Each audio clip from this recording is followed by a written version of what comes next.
আল্লাহকে চিনে এরকম একজন জীবন সঙ্গী পেয়েছে অথচ তার কদর করতে পাইল না। এর চেয়ে বড় দুর্ভাগ্য আর কে আছে বলেন? কত পুরুষ আছে যে একজন আল্লাহওয়ালা ভালো দিনদার জীবন সঙ্গিনী খোঁজে পায় না, আর এই কপাল পোড়া আল্লাহ তাআলা তাকে ভালো জীবন সঙ্গিনী দিয়েছেন, তারপরও তার কদর সে করতে পারে নাই। এই চরিত্রটা তো ফেরাউনের চরিত্র। ফেরাউনকে আল্লাহ তাআলা ভালো জীবন সঙ্গিনী আসিয়ার মতো মানুষ দিয়েছিলেন, কিন্তু সে সেটার কদর করতে পারে নাই। যে স্বামী তার জীবন সঙ্গিনী, তার স্ত্রী পর্দা করতে চায়, সে তাকে বেপর্দায় নিতে চায়, স্ত্রী হালাল পথে থাকতে চায়, সে তাকে হারাম খাওয়াইতে চায়, এই স্বামীর চরিত্র তো ফেরাউনের চরিত্রের সাথে মিলে, ঠিক না ঠিক? যাই হোক, আল্লাহ তাআলা আমাদের ভাইদেরকে হেদায়েত দান করুন।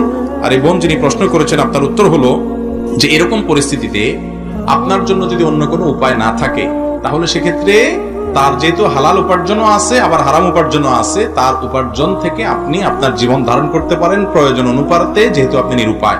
আর যদি আপনার বিকল্প কোনো পথ